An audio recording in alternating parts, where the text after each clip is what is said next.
se llenó de ira contra la mujer y se fue a hacer guerra contra el resto de la descendencia de ella. Los que guardan los mandamientos de Dios y tienen el testimonio de Jesucristo. Los que guardan los mandamientos de Dios y tienen el testimonio de Jesucristo, de Jesucristo.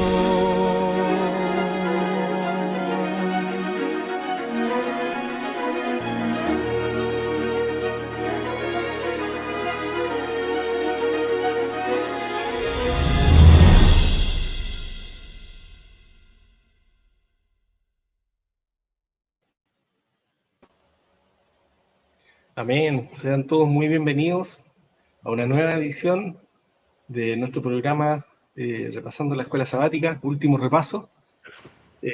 Agradecemos el tiempo, la espera. Tuvimos un tiempo de receso, pero ahora retomamos con un folleto muy importante para todos nosotros, motivo por el cual también nuestro programa se está actualizando. Anteriormente de un modelo de podcast estamos pasando a algo más visual, esperamos que también sea de su agrado. Y aprovecho también de saludar a mis compañeros de tertulia, de conversación. Está acompañándome José Miguel Alarcón. ¿Cómo estás, amigo? Nuestro teólogo. Bueno, mucho tiempo que no asomábamos nuestras narices por este medio, ¿no? Bueno, la otra vez fue por podcast, como señalaba, ahora visualmente, así que bueno, la lección de este trimestre amerita que nos hayamos juntado otra vez para abordar algunos desafíos que nos va a dejar la lección. Así que esperamos de que esos desafíos puedan ayudarnos a avanzar un poco más y a desafiarnos también, y a nuestros oyentes, a la audiencia que nos acompaña, obviamente puedan ser beneficiados obviamente con nuestros granitos de arena que vamos a aportar en esta programación. Amén. De todas maneras, muchas gracias, José Miguel. Y también nos acompaña nuestro querido amigo Luciano Vergara. ¿Cómo estás, amigo, también? ¿Y cómo te sientes en esta nueva edición, nueva etapa de programa? Sí, con las ganas nuevamente de poder compartir. Gusto en saludarte, Daniel, José Miguel. También a Moisés, que está desde atrás dirigiendo esto. Sí, un gusto nuevamente. Teníamos ganas de reunirnos, por supuesto, y compartir de esta preciosa lección. En este folleto en particular, no queríamos dejar pasar la oportunidad. Es el tema que, por supuesto, como dice la introducción de este folleto, Daniel, José Miguel, dice que la cruz, por supuesto, Jesucristo, la deidad es central en la Escritura, pero algo que atraviesa toda la Escritura es el gran conflicto. Y este folleto va a ser justamente la oportunidad para presentar esta preciosa perspectiva del gran conflicto como un tema que es de sumo interés como mensaje de fondo para el tema a predicarse, especialmente para los últimos tiempos. Así que muy gustoso nuevamente de compartir este mensaje. Amén. Muchísimas gracias, Luciano. Compartimos completamente ese sentir. Y bien, como corresponde, lo primero, vamos a partir pidiendo la dirección de nuestro Dios. Así que, José Miguel, te voy a pedir si tú puedes tener nuestra oración inicial. Amén. Vamos a orar, ¿no? Nuestro Padre que está en los cielos, agradecemos su compañía y la oportunidad que tú nos das de poder participar en este último repaso de la lección de la escuela sabática, de la guía de estudio de este trimestre. Señor, permítenos entender el gran tema del conflicto cósmico. Permítenos, Señor, de que ese tema pueda atravesar no solamente nuestra comprensión doctrinal, sino de manera muy particular atravesar, Padre, nuestro estilo de vida, nuestra vida cotidiana, nuestra manera de ser, nuestro carácter. Permanece con nosotros dirigiéndonos, Señor, con tu Santo Espíritu. Lo rogamos en el nombre de Jesús. Amén. Amén. Pero también, como muy bien mencionaba Luciano, no queremos dejar pasar también nuestro saludo a nuestro director en las perillas, Moisés Vélez, también que nos apoya en la parte técnica. Sin él este programa no podría estar saliendo, así que también ahí le mandamos un cariñoso abrazo. Muy bien, El tema de esta semana y el tema de este trimestre, que inicia en la lección número 1, con el título La guerra de todas las guerras, es el tema del gran conflicto, un tema que para nosotros, como muy bien mencionábamos, es un tema gravitante, un tema central dentro de la teología adventista. Teológicamente se le denomina mayormente la teodicea. Corresponde a lo mismo, básicamente es la idea de este concepto de un conflicto cósmico que tiene un origen en el cielo, se remonta mucho tiempo atrás, no se puede rastrear, en la Biblia no aparece una indicación precisa de la fecha en la que esto ocurre, pero este conflicto trae consecuencias tremendas, terribles para el universo y también, por supuesto, para nosotros. ¿Cómo los seres humanos nos vemos implicados en este gran conflicto? Va a ser el tema de estudio y de qué manera también se manifiestan los poderes en conflicto y la estrategia y el desarrollo que van tomando a través de la historia va a ser el objetivo del estudio de este trimestre. Al respecto, bueno, lo primero que vamos a hacer, como es la primera lección, vamos a tomar algunos aspectos de esta primera lección. Particularmente Luciano, me gustaría partir preguntando para darnos un marco referencial, porque ya que hablamos del gran conflicto, yo creo que lo primero sería entender un poquito más cómo comienza este gran conflicto, entender un poquito más de qué relación hay entre la ley, ¿no es cierto?, el carácter de Dios, su honor, son conceptos que a menudo vamos a ver que se van repitiendo dentro del folleto y al tratar este tema. Es muy importante lo que mencionas, creo, Daniel. Yo creo que gran parte de los que nos van a estar acompañando, y ustedes, por supuesto, conocen muy bien los textos iluminadores, ¿correcto? Tanto del libro de Ezequiel capítulo 28 como el de Isaías capítulo 14, donde se muestra cuáles eran las pretensiones del enemigo a priori. Y al verse frustrado, por supuesto, su pretensión de igualarse a Dios, al Creador, toma una decisión que, por supuesto, podemos conversarlo. Ustedes quizás lo puedan desarrollar un poquito más adelante, cuáles son sus motivaciones y por qué Dios permite que siga este curso de pecado, pero que, sin embargo, toma la decisión de atacar al Creador, ¿correcto? De atacar al Creador en el aspecto donde se pone en duda lo más relevante que tiene alguien, que es su honor, ¿correcto? Al respecto, hay una cita bíblica que me gustaría que se pueda compartir, que probablemente ustedes también conozcan muy bien, pero partiendo por lo siguiente, porque hay digamos, tres atributos que si uno identifica las escrituras, antes que lo manifestara aquí Pablo en la epístola a los Romanos capítulo 7, versículo 12, solamente y exclusivamente se la ha entregado a Dios, a ninguna otra cosa, que son las categorías de tres: santo, justo y bueno. Si ustedes se fijan, estos tres conceptos es lo que, ¿no es cierto?, de principio ataca el enemigo, ataca su carácter, pero esto justamente con estos atributos de santidad, de justicia y de benignidad, ¿correcto?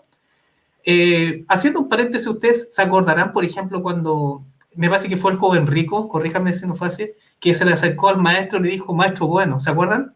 Maestro bueno. Y el Señor, no vamos a decir por qué, hay un tema de fondo, pero Él dice, no me digas bueno a mí, solamente hay uno bueno, el Padre que está en los cielos. Tanto el Señor Jesús como también lo que es la percepción del pueblo de Dios en toda la historia, siempre ha reservado de forma celosa las categorías de santo, justo y bueno solamente para Dios, para ninguna otra cosa. Pero Pablo, por supuesto inspirado, decide ocupar estas categorías de una manera específica, como se revela lo que estamos viendo en pantalla, de manera que a la ley, a la verdad, es ¿qué cosa? Es santa, y el mandamiento, fíjese, santo, justo y bueno. Algo que se atreve el apóstol Pablo, y por supuesto los testimonios, si vemos la siguiente cita, hace clarificación al respecto.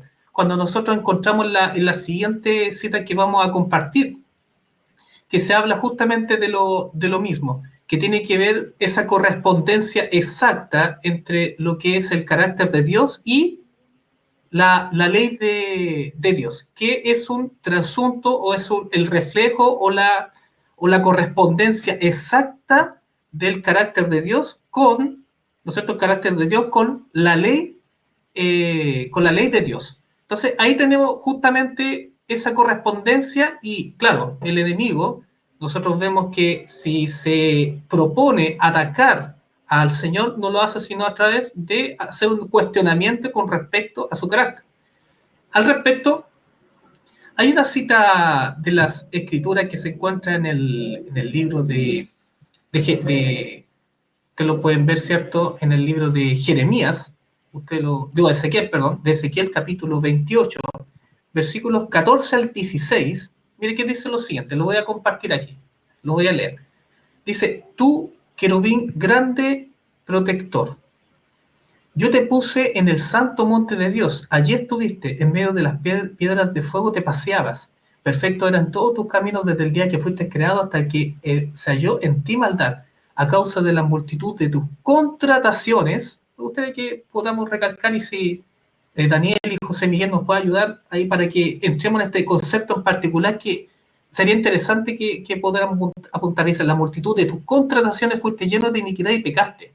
Por lo que yo te eché del monte de Dios y te arrojé de las piedras de fuego, oh querubín protector. Cuando reviso otra versión de la palabra de la Biblia, dice lo siguiente. En vez de la palabra contrataciones, dice por tus intensos tratos comerciales. Interesante, ¿ah? Intensos tratos comerciales. Esto nos recuerda las habilidades que puede tener o tienen los vendedores. No sé, yo con harto permiso de parte de ustedes, querido amigo, ustedes conocerán que de repente ciertos humoristas hacen humor con respecto a las capacidades que tienen ciertas personas para vender. Uno de día, por ejemplo, era tan bueno el vendedor que me vendió un cortapasto y vivo en un departamento. Eso se trata justamente de la habilidad, ¿cierto?, de hacer lobby, ¿cierto?, de convencer de una necesidad que incluso no está evidenciado que exista. Esos tratos comerciales, esas contrataciones, es el intento del enemigo o el intento que hizo en el cielo de convencer de una necesidad inexistente en el cielo y que eso lo trajo a la tierra. Justamente, ¿cuál era? Que es la cita que lo que estamos viendo, ¿cierto? Y que se ve verificado también en la cita de los testimonios que el enemigo, ¿no es cierto?, fue contra la ley de Dios. ¿Daniel? A mí, sí, me llama mucho la atención lo siguiente. Explica precisamente por lo mismo. Cuando nosotros buscamos una explicación, una razón de la existencia del mal, no la hay. Dios satisfacía plenamente las necesidades de todas sus criaturas, y más o mejor aún de lo que ellos mismos podían pensar. No tenían ni siquiera necesidad de pensarlo. No había una oficina de reclamos en el cielo, no existía, porque todas las necesidades estaban plenamente satisfechas. Por eso cuando nosotros pensamos en este lobby, como tú bien dices, ¿no es cierto?, que empieza a hacer Satanás, tuvo que ser muy hábil, tuvo que ser realmente hábil para generar en ellos la necesidad de algo que no necesitaban, la necesidad, o crear en ellos la ilusión, porque en el fondo fue una ilusión. Lo que nosotros decimos acá en buen chileno, vendió humo, creó una propaganda como un hábil político, pero político de los corruptos, para vender humo y para presentar la idea o la imagen de que ellos no eran lo suficientemente felices. Yo me imagino que él debe haberse presentado diciéndole a los ángeles, ¿ustedes creen que son felices? ¿De verdad son felices cuando ustedes están gobernados por leyes en las que no participaron? ¿Ustedes votaron por la ley divina? No, ¿a usted le consultaron? No le consultaron, a mí tampoco me consultaron. Sin embargo, nosotros podríamos gobernarnos a nosotros mismos, somos tan inteligentes, somos tan superiores que podríamos acceder a un nivel superior de existencia. O sea, les vendió una imagen de algo que no existía y que no era real, pero les hizo creer a ellos que era real. Y lamentablemente en ese contexto socavó la confianza en el carácter de Dios. Por eso me llama mucho la atención cuando uno mira y entiende estos conceptos que tú estás mencionando del gran conflicto. Uno se da cuenta de que de principio a fin, de Génesis a Apocalipsis, Dios se ha preocupado de expresar los atributos de su carácter. Cuando vemos la creación misma, en el Génesis mismo, va día por día diciendo, vio Dios lo que había creado, que era bueno en gran manera, en el fondo era perfecto, todo lo que Dios hace es perfecto. Cuando hace al hombre lo hace a su imagen y semejanza, lo hace perfecto. Y aquí esta cita de Ezequiel que tú acabas de mencionar, ¿cómo hizo Dios a Lucifer? Lo hizo perfecto. O sea, Dios no es el autor de la maldad, no es el autor ni el causante del mal.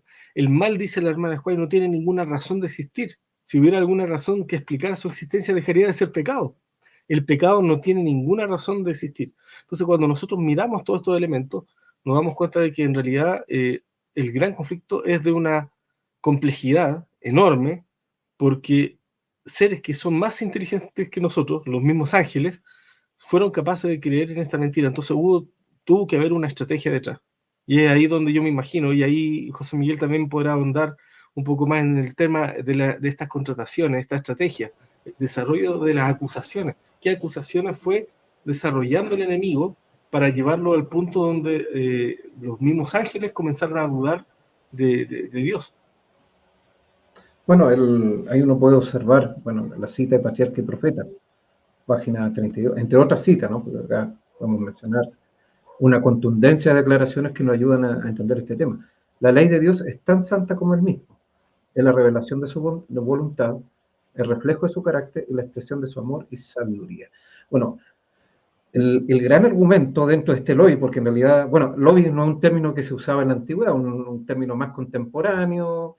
Hay empresas que se dedican, como tú también señalabas, a trabajar para los partidos políticos, para instituciones, limpiar la imagen, vender una idea, vender un proyecto, suavizar el terreno. Bueno, todos esos mecanismos los usa el hombre actualmente, pero el gran creador de ese formato es Satanás. No estoy diciendo que los que trabajen en empresas de lobby obviamente sean satánicos, cuidado, no estoy diciendo eso, sino que también se puede usar el lobby para predicar el evangelio, pero de buena ley, obviamente.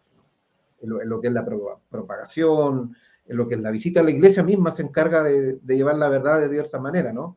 El Impasto Esperanza, por decirlo, una forma de amable, ¿no? Las visitas a las instituciones, en fin, forma de dar testimonio, pero en este caso el lobby tiene una connotación obviamente netamente negativa. Hay otra versión en la Biblia que llama traffic, ¿no? Tráfico, traficante, más fuerte todavía, ¿no? Claro. Obviamente, traficar obviamente con un elemento que no corresponde. Entonces, el cuestionamiento, bueno, y el argumento base, por eso es importante, y esto nos va a ayudar para entender todas las lecciones, tiene que ver obviamente con que la ley de Dios no puede ser guardada. Claro. Y por lo tanto, digamos, las medidas de Dios son inexorables, un Dios inexorable, obviamente un Dios solicitándonos algo imposible. Entonces, ese es el argumento, tiene que ver con la ley de Dios. El centro, el meollo y el tema, y el gran tema, el gran conflicto, ¿no? El elemento que está ahí en cuestión, en tela de juicio, es la ley de Dios. Y su posibilidad para guardarlo, sobre todo en relación con el ser humano. Porque no se olviden de que el gran conflicto se trasladó a la tierra. Satanás vino a la tierra, y entonces de los cielos pasó justamente a nuestro terreno. Y especialmente ese argumento Satanás lo volvió a utilizar porque lo usó en el cielo, pero lo utilizó con la caída del hombre. Entonces, gracias a Génesis capítulo 3 y otros versículos, obviamente se señala obviamente que estamos en una situación caída, y eso, digamos, es otro argumento más que él lleva en la maleta, ¿no? Porque es el señor de la maleta, para hacer, digamos, los negocios turbios. Entonces va con eso, intenta persuadir, ¿no? Mostrar los argumentos ante el universo, y el Señor dejó que eso ocurriera de esa manera, ¿eh? Porque uno podría decir, bueno, ¿por qué Dios lo permitió? Bueno, Dios permitió, porque detrás de eso hay otros temas que se va a desarrollar también acá, no lo voy a tratar yo en estos momentos, pero obviamente ustedes lo pueden seguir desarrollando, que es el tema del libre albedrío. Por el libre albedrío, entonces, el enemigo pudo hacer ese lobby, pudo desplegar esos argumentos, y entonces el Señor, ¿qué es lo que hizo? Le permitió a Satanás que desplegara esos argumentos hasta un tiempo limitado. Bueno, y ahí entra la profecía, ¿hasta cuándo? Porque tiene un tiempo limitado, pero Dios no lo aniquiló inmediatamente, y eso muestra obviamente de que detrás, digamos, de todo el gobierno de Dios está ese libre albedrío, ¿no? Criaturas que decidan a favor o en contra de su ley, pero libremente, ¿no? Es un aspecto importante que no debemos olvidar cuando tratemos este tema de gran conflicto. Bueno, ahí es donde nosotros vemos, y ahí Luciano puede ir completando este concepto también, cuando nosotros pensamos entonces en el gran conflicto, no podemos pensar en el gran conflicto quitando la ley de Dios en medio.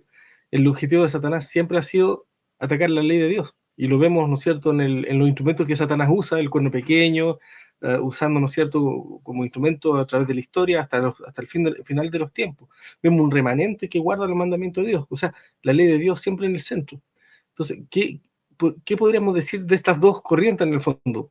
Esta corriente antinominiana, que de alguna forma impera en el mundo cristiano, y eso es lo que nos preocupa a nosotros, porque muchas veces miramos que hay una corriente antiley, antinominiana, que se ha ido manifestando, donde se quita la ley del lugar que le corresponde.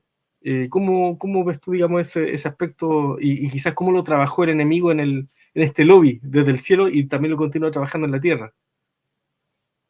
Justamente, yo creo que tú mismo lo estás diciendo, hay una abundancia de evidencia en las escrituras que se pasea en distintos tipos de énfasis con respecto a lo que es el ataque del enemigo a la ley de Dios. Los vemos en términos proféticos muy claramente en el libro de Daniel y Apocalipsis, los vemos en los libros donde se expresa, digamos, la voluntad de Dios, que uno lo ve, digamos, en forma mucho más desarrollar, no más adelante en la escritura, sino de Éxodo, y para qué hablar de Deuteronomio, donde se habla en forma tremendamente explícita con respecto a, y en particular Deuteronomio capítulo 31, te puede encontrar este verso que es bastante decidido cuando el Señor le dice al pueblo de Israel, a los cielos y a la tierra llamo por testigos, ¿correcto?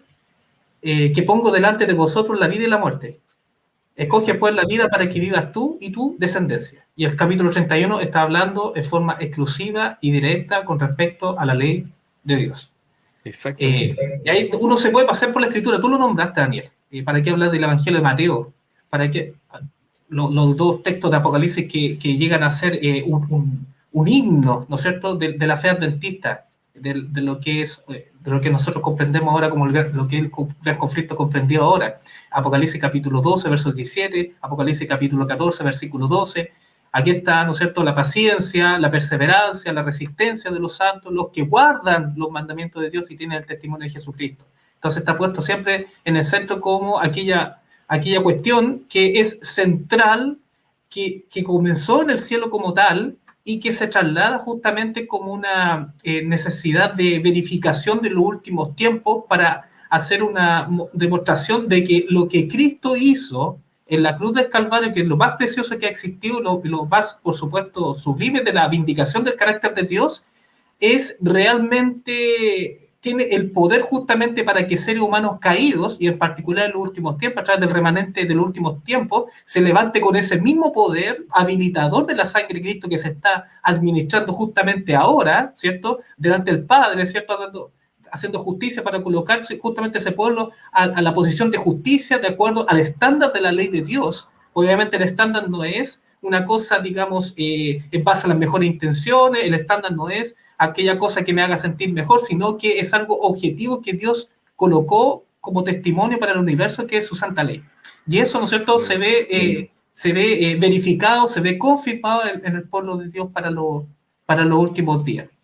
Amén. En contraste a lo que tú estás diciendo en realidad, porque Exacto. en contraste obviamente está estos pensamientos antinominianos que en realidad uno no lo encuentra así dentro de la escritura. Más bien, digamos, malas interpretaciones que ni siquiera es que simplemente algunos teólogos, muchos lamentablemente, ven Romano y Gálatas y se olvidan de todo lo demás, sino que solamente ven Romano, pero ven aquella cosa, digamos, en forma muy, muy mal interpretada de lo que son las obras de la ley. No es el tema de hoy día, por supuesto, pero obras de la ley está como bastante mal comprendido al respecto. No se está refiriendo a la obediencia genuina, sino a los intentos humanos, ¿cierto?, que es otro tema que se puede ver en otro momento, pero así es. Sí, totalmente de acuerdo. De hecho, va a ser un tema que viene, lo vimos en algunas lecciones futuras, así que se va a desarrollar sin duda.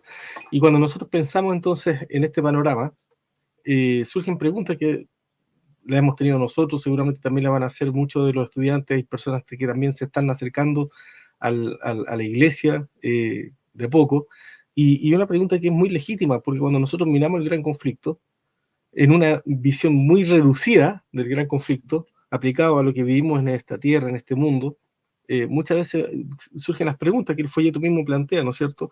Las preguntas si Dios existe, si Dios es bueno, por qué existe el mal en el mundo, por qué existe maldad, por qué mueren o sufren los inocentes. Pero hay preguntas incluso que van más atrás cuando ya las personas van entendiendo que esto tiene un origen, ¿por qué Dios no aplastó a Satanás? Si es poderoso, si existe, si es real, si tiene conocimiento del fin desde el principio, ¿por qué no aplastó a Satanás tan pronto la maldad surgió en él? ¿O por qué no aplastó la rebelión en el cielo si tiene poder para hacerlo? Hay una cita que me gustaría que pudiéramos ver para revisar y comentar, que se encuentra en el libro de todas las gentes, la página 707.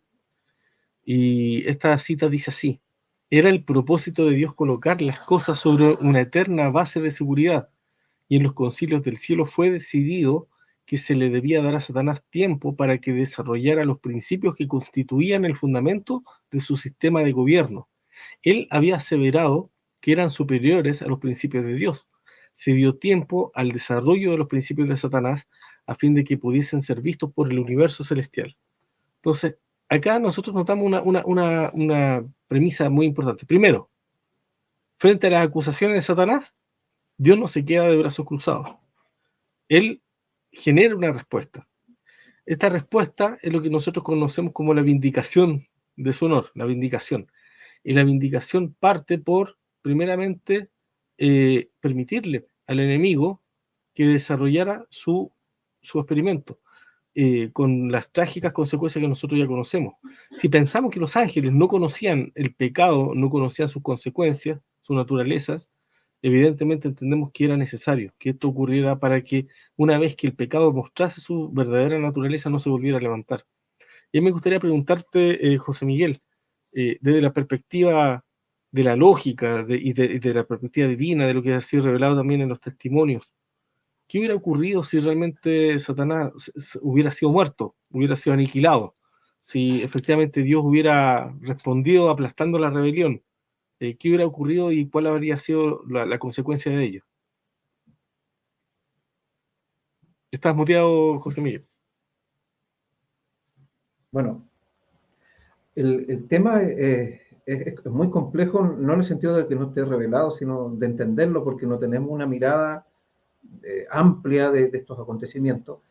Y sobre todo no tenemos claro un tema importantísimo que está ligado y que nos ayuda a explicar obviamente por qué obviamente Dios permitió esta extensión del mal, ¿no? Obviamente, porque paralelamente uno cree de que esto coexiste eternamente, ¿no? El bien y el mal. El yin yang, no, esta cosa, el yin yang no tiene nada que ver con la escritura, esto, no. El tema, digamos, de por qué Dios ha permitido el mal y el sufrimiento que tiene que ver directamente con nosotros, ¿no? Porque el ser humano, el concepto del mal es algo muy genérico, ¿no? Más conceptual, más filosófico, más teológico, pero lo que verdaderamente nos toca a nosotros como seres humanos es el sufrimiento. Y eso sí que nos duele, nos toca, y todos nosotros hemos experimentado el sufrimiento, a lo mejor lo estamos experimentando, valga la redundancia. Entonces nos encontramos con esa realidad. Entonces uno dice, bueno, ¿y Dios cómo puede, siendo omnipotente, omnisciente, omnibenevolente, pueda permitir, obviamente, al mismo tiempo que el mal exista? Y acá entra justamente uno de los grandes puntos del gran conflicto, que algunos filósofos cristianos han intentado también usarlo, pero al no tener la luz que nosotros tenemos, ¿no? Que es la Biblia y el Espíritu Profecía, y a no trabajar con esos datos revelados, estos filósofos cristianos obviamente quedan cortos, pero el punto también es el mismo. Me refiero al libre albedrío. El libre albedrío es la base para entender muchas cosas, y es un tema que dentro del cristianismo y aún dentro de nuestra iglesia cuesta entenderlo en términos prácticos. Y eso ha ocasionadamente porque no entendamos muchas cosas. O sea, el tema de la obediencia se entiende con el libre albedrío. La obediencia a la ley de Dios, si no tenemos claro el libre albedrío, es lo que hablaba delante de Luciano, lo vamos a ver como salvación por obra. Entonces, cuando vemos la obediencia a la ley de Dios, o el tema de la ley como algo como legalista, fariseísmo, es porque no tenemos claramente el tema del libre albedrío. Por eso es importante este tema. Entonces, Dios permitió que Satanás viviera, ¿no? Y coexistiera por un tiempo, porque la profecía claramente nos muestra, el libro Apocalipsis, que el fin de él va a llegar y que obviamente en la cruz se zanjó su fin. No que haya terminado, porque después de la cruz han pasado 2000 años y Satanás sigue vivo. Así que el deseo de toda la gente, también el conflicto habla de que fue zanjado el tema del conflicto. Se le dio un golpe de muerte, pero los argumentos todavía tenían que seguir siendo desplegados. Porque obviamente los ángeles todavía, y en aquella época cuando pecó también inicialmente, no entendían a plenitud lo que estaba pasando. O sea, quedaron estupefactos. ¿Qué había pasado con este ángel líder? ¿No? Porque era un referente. No nos olvidemos que Satanás era el referente de los ángeles, no era cualquier tipo de ángel. Entonces, eso generó, digamos, una confusión, perturbó el cielo. Entonces, Dios, sabiendo que sus criaturas deben obedecerle por amor, y cuando hablamos por amor, la base, el amor supone el libre albedrío. Entonces, como son criaturas libres, tienen capacidades cognitivas, entonces Dios dijo, voy a tener que mostrarle a estos seres inteligentes las evidencias de que las acusaciones del diablo son infundadas. Y ahí entramos con la defensa. Entonces, todo el proyecto del gran conflicto, todo el tema de la salvación tiene que ver no solamente con la salvación del hombre, sino con una defensa del carácter de Dios ante el universo, ese carácter que ha sido cuestionado, y sobre todo, digamos, el reflejo de su carácter que está en la ley de Dios. Ahí está, digamos, el punto central. Exacto, exactamente. Hay una cita que podríamos proyectar en pantalla y la vamos a comentar también, que es la siguiente, y se encuentra en el libro, les digo inmediatamente, aquí está, en el libro de Patriarcas y Profetas, la página 23. La rebelión de Satanás había de ser una lección para el universo a través de todos los siglos venideros. Es una lección, fíjense, para el universo, un testimonio perpetuo acerca de la naturaleza del pecado y sus terribles consecuencias. Los resultados del gobierno de Satanás y sus efectos sobre los ángeles y los hombres iban a demostrar qué resultados se obtienen inevitablemente al desechar la autoridad divina. Iban a atestiguar que la existencia del gobierno de Dios entraña el bienestar de todos los seres que Él creó. De esta manera, la historia de este terrible experimento de la rebelión iba a ser una perpetua salvaguardia para todos los seres santos, para evitar que sean engañados acerca de la naturaleza de la transgresión, para salvarlos de cometer pecado y sufrir sus consecuencias. Efectivamente, bueno, juntando estos conceptos, obviamente vemos que en su sabiduría Dios previó que efectivamente hubiera aplastado la rebelión de manera inmediata, le hubiera dado la razón efectivamente al enemigo. Habría sido Dios visto como un tirano y los seres creados le hubieran obedecido por temor, no por amor. Dios demanda, y la ley de Dios demanda un servicio de amor voluntario. Y ahí es donde nosotros notamos su sabiduría. Y como muy bien decía José Miguel, ahí tenemos una enorme diferencia entre lo que describe, digamos, la palabra de Dios con todos sus efectos, con la ley de Dios como garantía, ¿no es cierto?, de la felicidad de la creación y de todo lo que Dios hace, y la transgresión, por su lado, con toda la consecuencia de tristeza, miseria, maldad, pobredumbre que genera por el otro lado. Aquí vamos a introducirnos a una pregunta que ya nos va acercando al final de la lección, que tiene que ver con esta estrategia. Entonces, cuando el conflicto se traslada a la tierra, vemos en Génesis que la serpiente se acerca, ¿no es cierto? Lo habíamos comentado anteriormente, haciendo que la mujer dudara con que Dios os ha dicho, ¿no es cierto? No comáis de todo árbol del huerto y después le dice, bueno, sabe Dios que a pesar de lo que él dijo, en el fondo, él no quiso decir lo que dijo porque él les oculta a ustedes la verdad. Y ahí se encuentra la pareja edénica, y Eva particularmente en este caso, en esa disyuntiva. ¿A quién le creo? ¿Le creo a Dios o creo a la serpiente? En esa disyuntiva se encuentra hasta el día de hoy todo ser humano. Y nosotros pensamos, en el fondo, ¿estamos realmente nosotros implicados? ¿Hasta qué punto? Porque la caída de Adán y Eva nos afectó indudablemente, impactó en este mundo, introdujo el pecado en este mundo, quizás no de la manera como lo entiende toda la cristiandad, lo vamos a ir estudiando también a medida que avancemos en las lecciones, pero me interesa que analicemos de qué manera estas acusaciones comenzaron a sembrarse, de hecho son dudas que se siembran en la mente del ser humano. Y Luciano, muy brevemente, tu comentario. ¿Qué ¿cómo ves tú el hecho de que este conflicto tiene que ver o implica la mente, el terreno del gran conflicto hoy en día es la mente del ser humano, es el corazón? Es ahí donde el ser humano se está debatiendo y decidiendo respecto a quién entrega su lealtad. Es que esto es clave lo que estás mencionando, Daniel. Volviendo solamente 2 pasos para atrás para justamente abordar lo que tú estás diciendo, Daniel. ¿Cuál es la solución a todo esto? Porque si volvemos para atrás y decimos, bueno, José Miguel decía en definitiva que, por supuesto, el problema con respecto al tema del problema del mal, cómo Dios permitió justamente esta situación. Entonces la pregunta es, ¿qué opciones tenía Dios? Nosotros cuando vemos, en realidad Dios tenía razones morales suficientemente poderosas para permitir la existencia temporal del mal. Esas razones morales suficientemente poderosas es justamente en este dilema. Dios crea seres con conciencia, ¿correcto? Con conciencia, o Dios crea robots. Partamos por esta bifurcación de decisiones. Dios perfectamente pudo haber creado robots. El hecho de que Dios hubiese creado a seres sin capacidad de decidir involucra que no solamente no son libres, sino que no tienen conciencia. Por otro lado, para que Dios sea Dios, tiene que ser capaz justamente de compartir, dada su naturaleza, con seres que sean capaces con su propio razonamiento, darse cuenta con respecto y hacer una verificación objetiva, ¿cierto?, en su conciencia de que Dios efectivamente es digno de adoración. Entonces, aquí comienza la primera bifurcación, digamos, por ponerlo en esos términos. Entonces, Dios toma esa decisión de crear criaturas libres.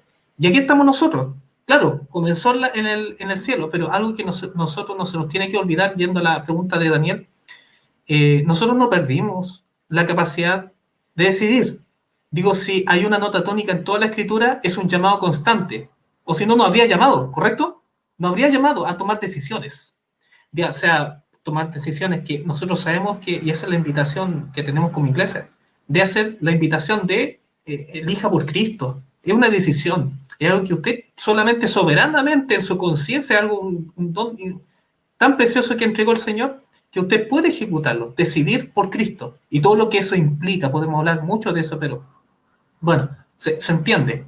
Entonces, es eso justamente la disyuntiva que estamos justamente ahora. Pero hay un punto, Daniel, si me permite, con respecto a algo que más de alguno podría estar adoleciendo, diciendo, claro, el Señor tomó esta decisión, pero estoy sufriendo, digo, hay sufrimiento en nuestro medio. Soy yo, son muchas personas en la historia de la humanidad.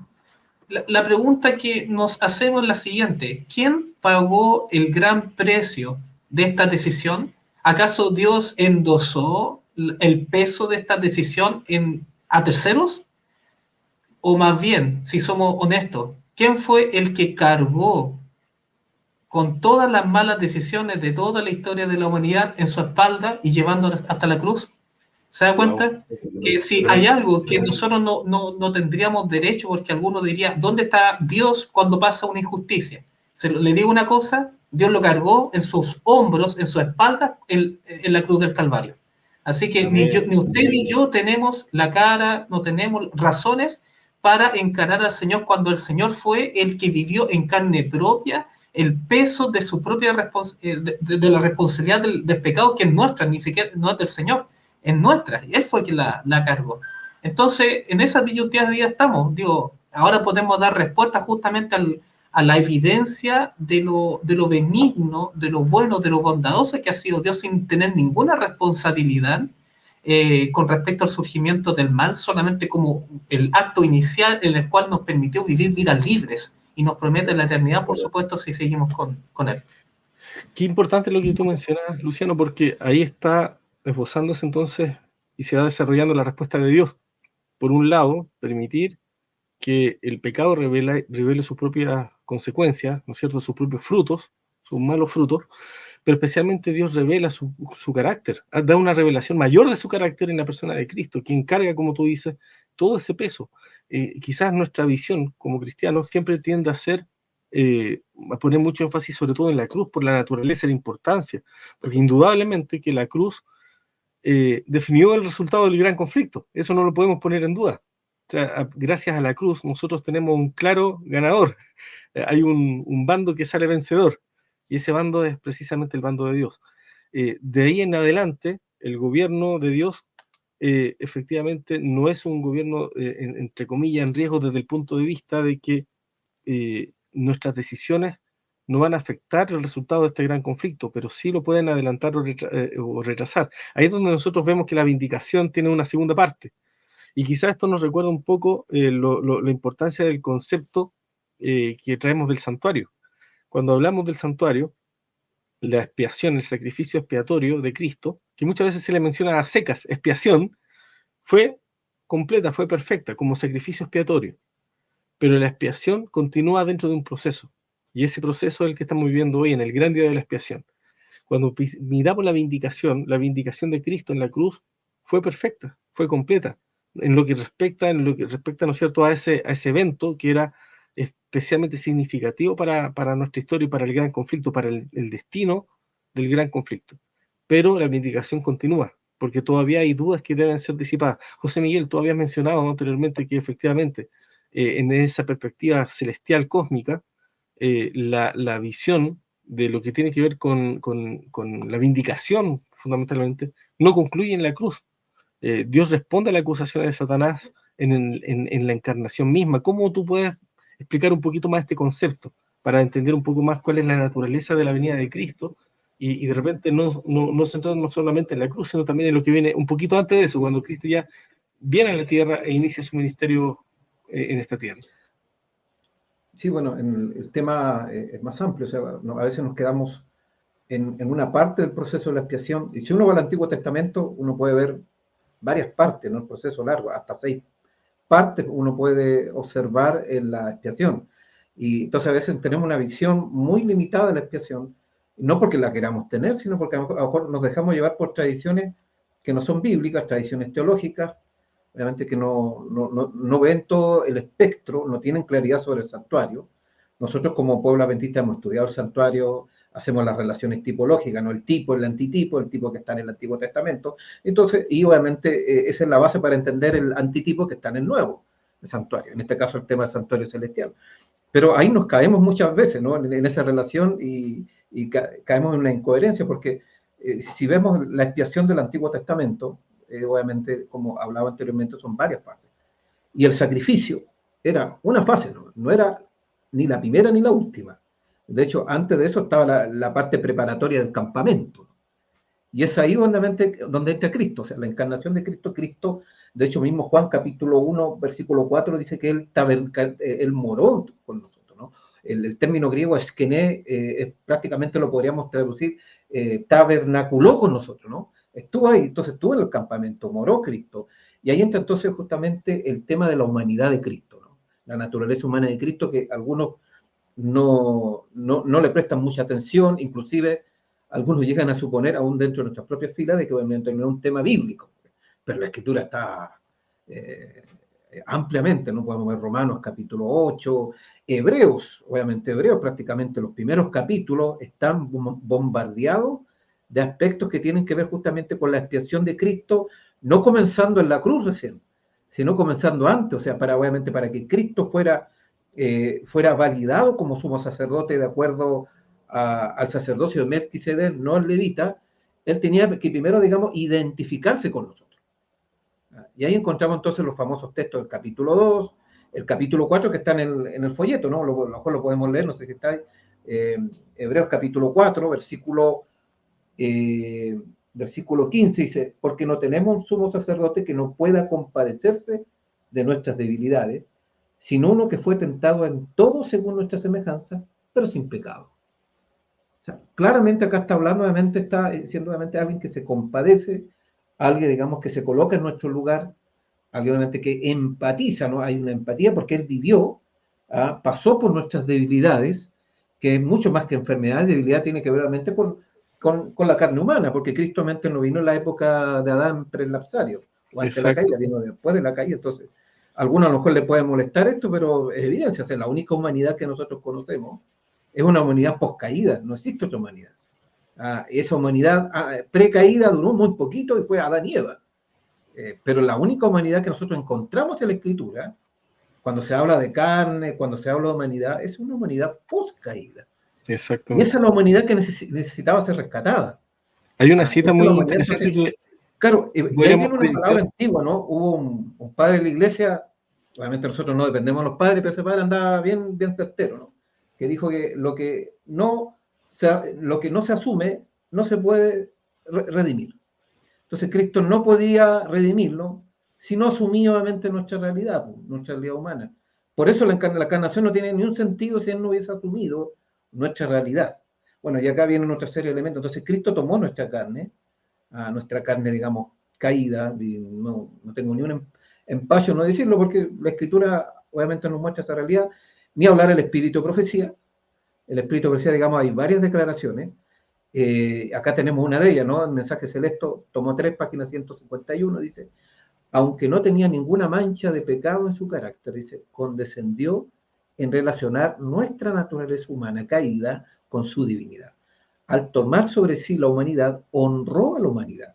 Al tomar nuestra naturaleza caída, note que acá directamente, ¿no? Caída, mostró lo que ésta podría llegar a ser si aceptaba la amplia provisión que él había hecho para ello y llegaba a ser participante de la naturaleza divina. Ahí está la base. O sea, la expiación no comienza en la cruz, comienza antes, sin duda, porque la expiación tiene que ver con, bueno, de hecho en el Nuevo Testamento la palabra sinónimo del Nuevo Testamento es reconciliación, unir, unificar. O sea, Dios obviamente se unió con el ser humano, no en la cruz recién, él se unió en Belén, ahí partió. Muchos dicen, ¿qué es más importante, Belén o el Calvario? Obviamente ambos son importantes, pero no hay Calvario sin Belén. Entonces, la expiación parte en Belén. Ahí comienza, acá en la tierra, ¿no? Y ahí comienza ese proceso cuando Dios obviamente tomó nuestra carne, y en el mismo terreno donde Adán cayó, ahí Cristo tenía que vencer. Exactamente. Y eso entonces, obviamente, pasa a ser no solamente como algo aislado, bueno, ¿y qué tenemos que ver nosotros? Mucho tiene que ver. Porque obviamente, ¿qué es lo que hace el Señor? Nos muestra en nuestra carne que se puede vencer y que se puede guardar la ley de Dios, y con eso refuta de manera contundente las acusaciones del diablo de la imposibilidad de guardar la ley. Entonces Cristo lo muestra en nuestra carne, por eso Él no vino como Dios. Siendo Dios, Él vino como hombre. Por eso fue tentado, porque la Escritura dice claramente de que Dios no puede ser tentado. Y la Escritura dice que Cristo fue tentado. Entonces, bueno, ¿es contradicción? No, porque obviamente fue tentado en tanto que hombre, no en tanto que Dios. Y hay una diferencia sustancial. Entonces, como hombre, Cristo tenía que darnos justamente de manera contundente, mira, en realidad las acusaciones, ahora en términos prácticos, porque en realidad la defensa no es teórica, como ocurre con los abogados actualmente, que son defensas más ficticias, ¿no? Forense, ahí entra el concepto forense, legal, no, acá la defensa en este gran conflicto, la vindicación, es, digamos, en concreto. Cristo nos vino a hacer una defensa del carácter de su Padre, de manera concreta, ejemplificando en su carácter, en su diario de vida, en su estilo de vida, que la ley puede ser guardada. Y esa misma vida, entonces, pasa a ser para nosotros el modelo donde nosotros debemos replicar para obviamente ya aplastar a la cabeza a Satanás ya definitivamente, como lo hizo Cristo. Eso es.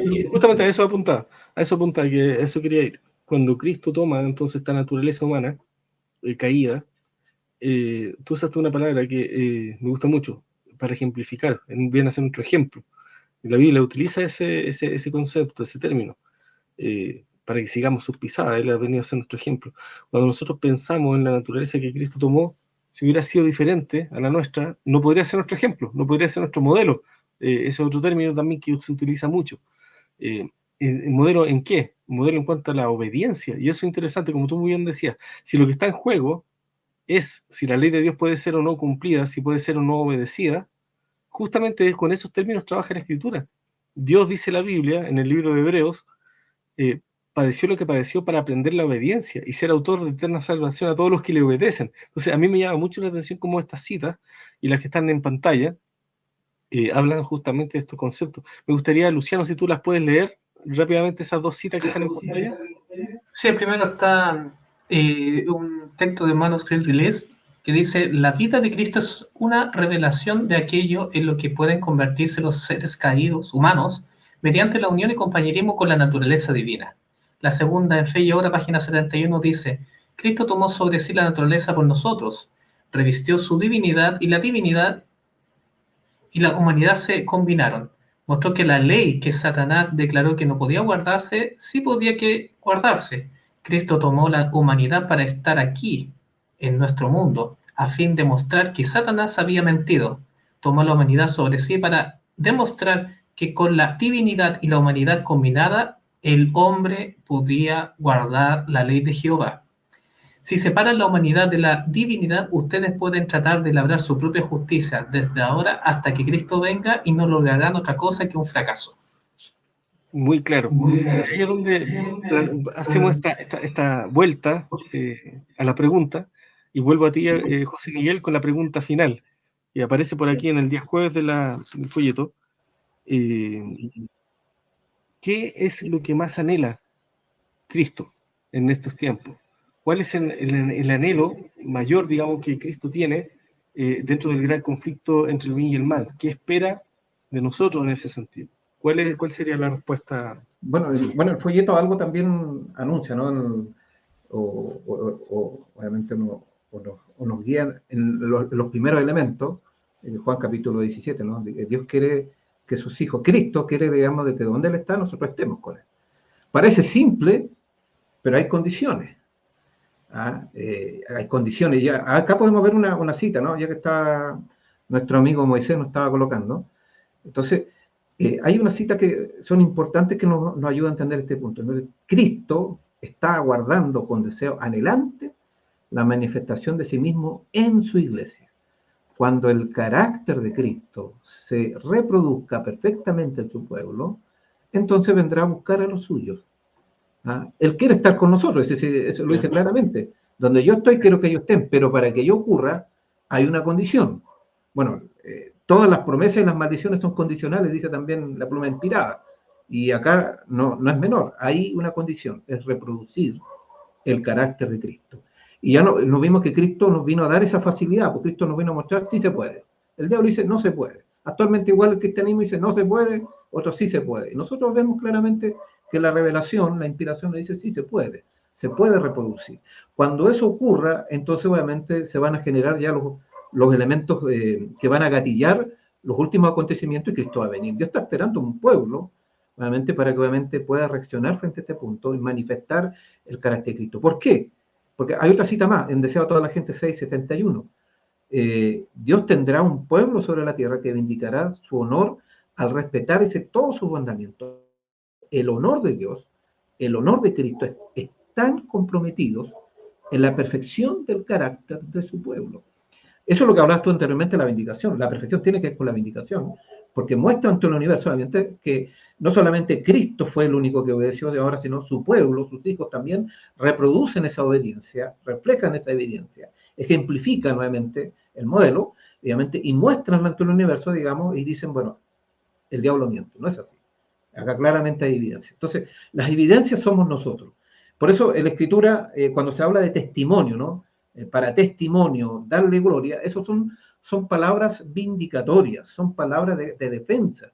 Tienen un contexto de gran conflicto. A veces nosotros tenemos una visión muy limitada y lo vemos como acción misionera sin ningún propósito amplio, ¿no? Son palabras que tienen no solamente un alcance inmediato con la persona con la cual yo doy testimonio, sino ese testimonio debe ser el testimonio del carácter.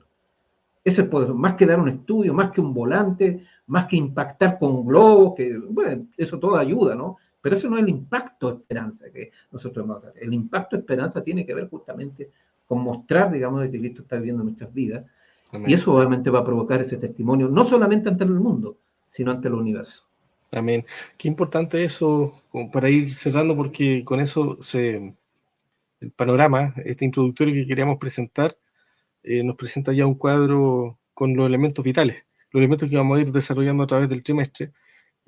Hay, por supuesto, más citas que van a ir confirmando y ratificando estos temas.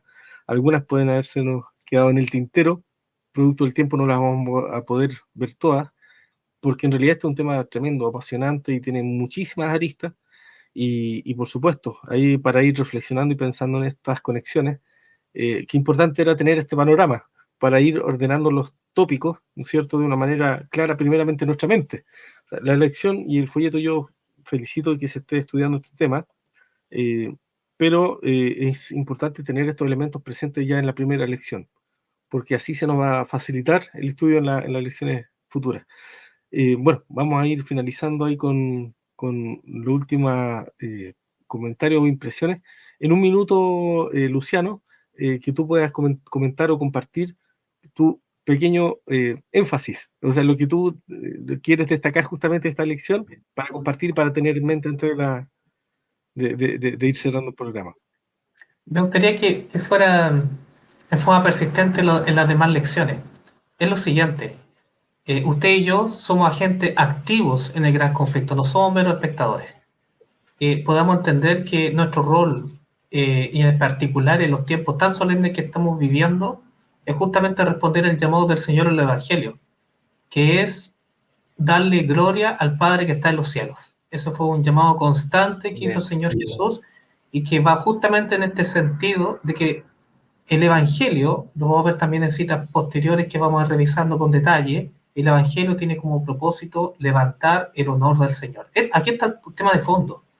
La salvación del hombre viene como un asunto, digamos, que va acompañando a este propósito mayor que es vindicar el buen nombre del Señor. Es el Señor el que es el centro de todo. Entonces, y si nuestras vidas están comprometidas justamente y está el Espíritu Santo trabajando en nuestros corazones para volver a reinstalar su santa ley, como está la promesa del nuevo pacto, estamos hablando de nuevo pacto, imagínense, que la intervención de Cristo en los corazones, vamos a tener justamente esta perspectiva de que nuestra vida, nuestros pensamientos, va todo cautivo a los pensamientos de Cristo para honrar al Señor. Eso digo, Daniel. Amén, excelente. Y José Miguel también, último pensamiento y énfasis que te gustaría que dejar, digamos, a nuestros auditores. Bueno, a estudiar no, mis estimados hermanos. Hay harto que estudiar, no nos quedemos solamente, porque el folleto obviamente es una guía de estudio, pero obviamente no agota todas las posibilidades, nos da, digamos, los puntapiés iniciales, pero hay harto que estudiar sobre todo este tema. Si hay un tema, si anteriormente descuidó el estudio de las lecciones anteriores por esos motivos, esta no hay que descuidarla, mi estimado hermana y hermana que va a seguir, digamos, nuestras presentaciones, nuestro estudio, nuestro último repaso. Yo lo invito a seguir profundizando, a ver el tema del gran conflicto, no solamente como un tema doctrinal, sino tal como también nos aconsejan los testimonios, a buscar la hebra en nuestra vida diaria. O sea, el gran conflicto no solamente debiera solucionar nuestros problemas doctrinales que como iglesia tenemos, sino debiera solucionar nuestros problemas existenciales. Entonces, si el conflicto no logra eso, en realidad no entendemos conflicto. Y ese es el gran desafío, hermano, los desafíos. Y un desafío para nosotros. Yo igual me estoy desafiando nuevamente de qué manera el conflicto me puede ayudar con los conflictos contemporáneos. Todos tenemos conflictos actualizados. Hemos tenido en el pasado, pero los conflictos van a estar de este lado de la eternidad. La lucha va a ser incansable. Lo que Pablo hablaba, la buena batalla de la fe. Es una batalla, es un conflicto, una guerra espiritual. Y tenemos que liberarla. Entonces, si entendemos a claridad, que el Señor nos ayude, y eso les pido también como oración, ¿no? Que el Señor nos ayude a cómo, digamos, el conflicto me puede ayudar a salir adelante como persona, como siervo de Dios, como miembro de iglesia, como esposo, esposa, como hijo, como obrero, en fin, en los diversos ámbitos de la vida, en nuestro diario vivir, el conflicto, si no me ayuda a prepararme para esta vida, no voy a estar preparado tampoco para la eternidad. Debe prepararme para esta vida y para la eternidad. Bueno, eso totalmente. Es lo que me gustaría, digamos, poder desafiar, porque es un desafío para nosotros y para todos los que nos van a seguir durante este trayecto de estudio. Muchas gracias, José Miguel. Excelente comentario y reflexión final. Y para concluir nuevamente ahí con una oración, vamos a pedir a Luciano si puedes tener este privilegio. Amén, oremos. Querido bendito Padre, gracias a Dios bendito porque usted es bondadoso, es bueno y queremos que nuestras vidas sirvan justamente para dar testimonio de ello, Señor. No para que hombre alguno sea levantado. Sabemos, Dios querido, que nosotros mismos no tenemos ninguna capacidad intrínseca, ni mucho menos, sino que vemos que por su misericordia es que somos levantados por los méritos preciosos de la sangre de Cristo que opera en forma poderosa. Más allá de una declaración que usted hace llamándonos hijos suyos, sino también colocándonos en una posición, Señor, por la intervención de su Santo Espíritu en los corazones, para que seamos, en efecto, hijos de Dios. Gracias por esta preciosa promesa. Queremos ser parte cada día de esta preciosa obra de vindicar su buen nombre. Rogamos Dios bendito su bendición a los que nos acompañan a través de esta transmisión. Se lo ruego en el nombre de nuestro Señor Jesús. Amén. Amén. Bueno, muchísimas gracias nuevamente. Quedan todos realmente para la próxima lección, próximo folleto, próxima semana. Así que muchas gracias por acompañarnos. Gracias a nuestros participantes, a Moisés en la parte técnica. Que Dios les bendiga muchísimo. Hasta luego.